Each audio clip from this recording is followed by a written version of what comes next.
Hey guys, hope you're having a great day. I know you're sitting there like me, bored to death. Well, if you have nothing to do, you can try calculating the prime factors of each minute before the time changes. Ha ha ha. Okay, but seriously, we are going to be factoring, and we are going to be factoring greatest common factor and least common multiple. The reason we're doing that is so that we're going to be we are working with fractions, and so we're going to kind of back up a little bit in our brain cells and make sure we remember the difference between a greatest common factor and a least common multiple. So our greatest common factor, or our GCF, is the largest number that divides in all. So if we have two terms, it's the largest number that's going to divide in both of the terms. And if we had three terms, it would be the largest number that would divide in all three terms. The least common multiple is the smallest number that all can divide into. Okay, so we're going to back up our little brain cells and do a flashback back to when we were in junior high. And we are going to do a little dividing. We're going to then use the information to get our greatest common factor and our least common multiple. So since we're dividing and I don't have a lot of space, I'm going to do an upside down divide. Yes, just like we did when we were doing synthetic division, just upside down division. Okay, and what I have here is the number 40, and I have the number 10. I'm going to think about what is the largest number I can divide into both 40 and 10. And you're absolutely right, I can divide that by 10. 10 goes into 40 4 times. 40 divided by 10 is 4. 10 divided by 10 is 1. Now keep your numbers separate. You don't want it to look like it's the number 41. It looks like no one else is going to join this call. Goodbye.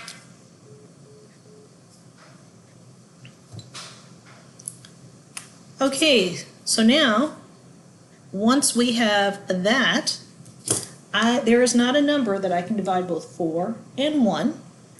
So 10 is my greatest common factor. So what I'm going to do is I'm going to circle this and kind of make a G and point it out here. This is my GCF. There's only one number here, and it's the number 10. So my GCF is 10. Now, I also have to find my least common multiple. So to get my least common multiple, everything that's on the outside, the 10, the 4, the 1, I'm going to circle that. Or actually, I'll do it in black so you can see it. See how it kind of makes a ugly kind of looking L? This is my LCM, my least common multiple. The smallest number that 40 and 10 will both divide into, I'm going to take these three numbers, so I'm going to multiply them together, 10 times 4 times 1, and I get 40. So my LCM is 40, but my GCF is 10.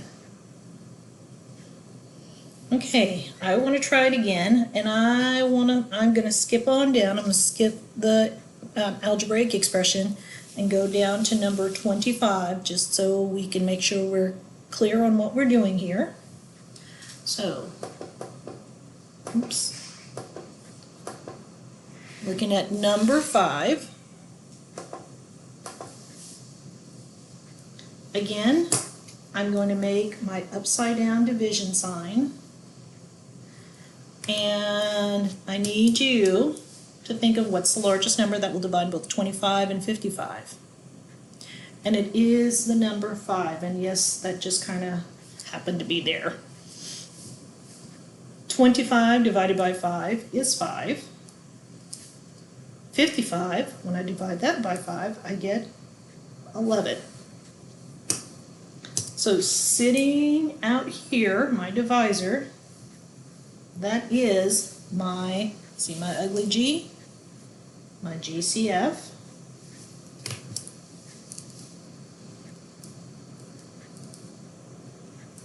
Is 5. Okay, so what would be my LCM, my least common multiple? Taking all of my numbers on the outside here.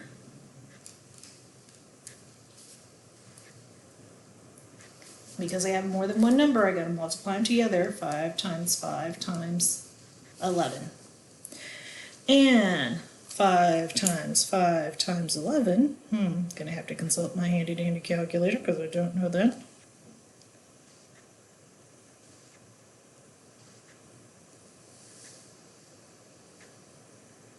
Is 275.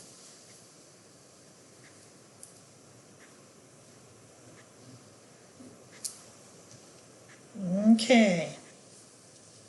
So now I want to scooch you on down, and we are going to do one more like this. We're going to do number 7. Okay. Now, on number 7, I need two numbers. I need a number that will divide both of these numbers, 54 and 27. Well, 54 is an even number, 27 is not, so we can't divide it by 2. We're going to try 3. Remember, to see if it's divisible by 3, we add the terms. So 5 plus 4 is 9. 9 is divisible by 3. 2 plus 7 is 9. 9 is divisible by 3, so I can divide both of these by 3.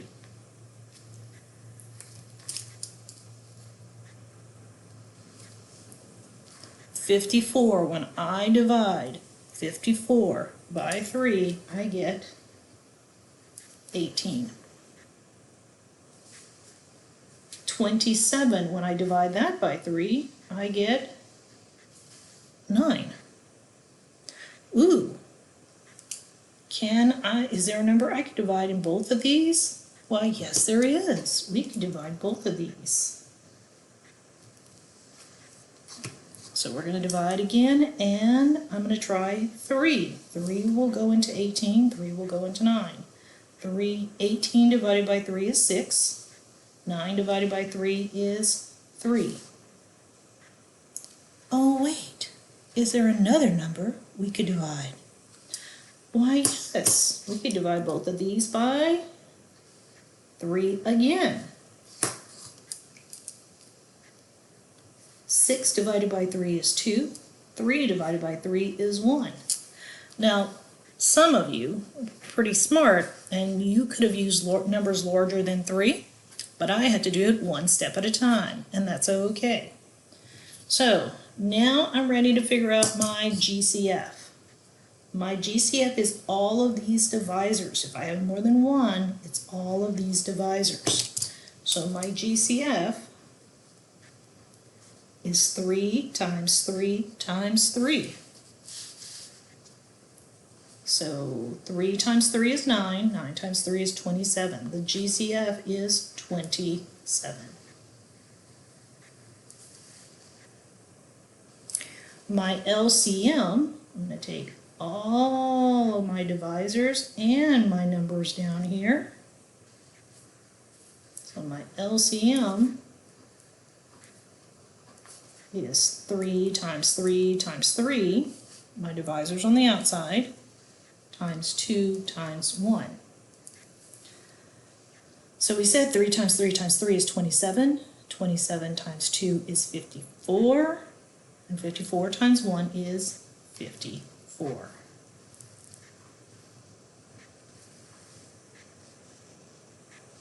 Okay, so this time my GCF, if we have more than one divisor, if it takes us more than one step to divide it all, you're going to have to multiply them together. And the LCM is always going to be whatever our GCF is, our divisors out here, times the numbers down here.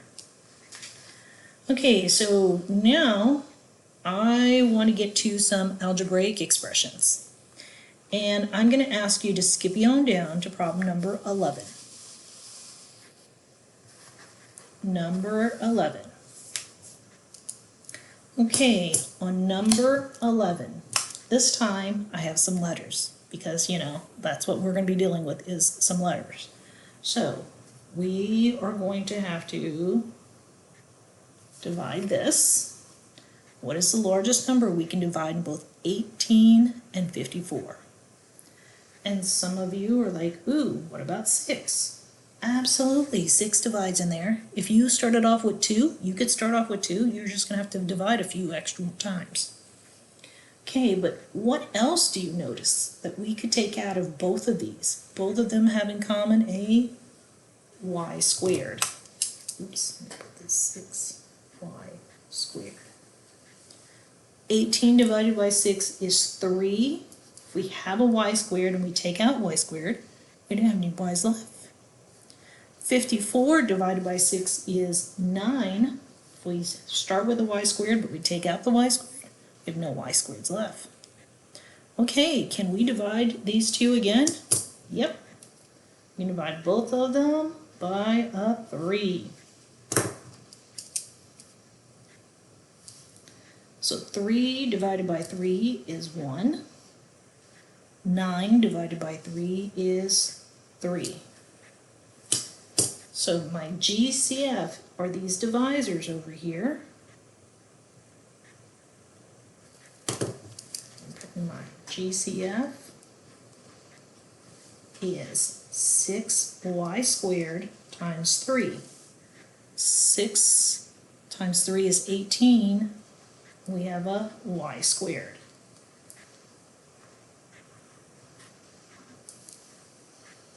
Okay, now for the LCM.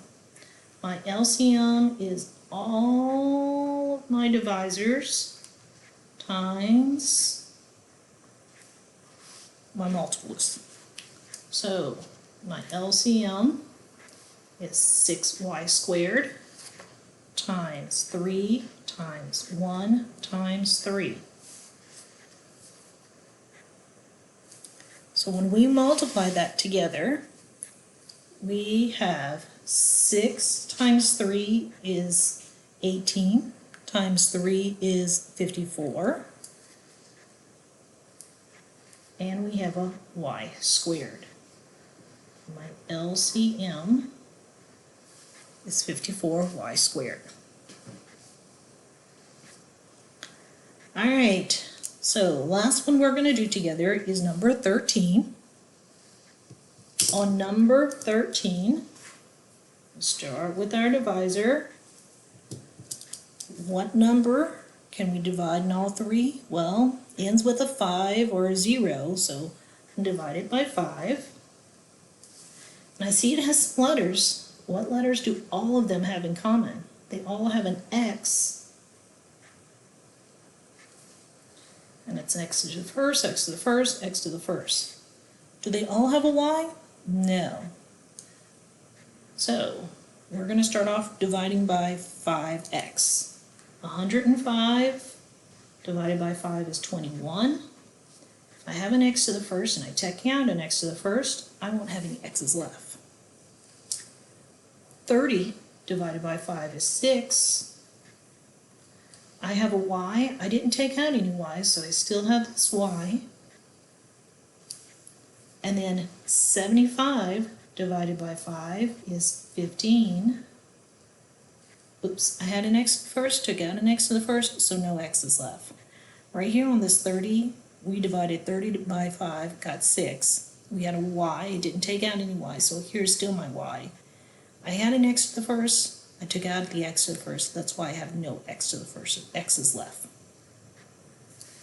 Okay, now look again.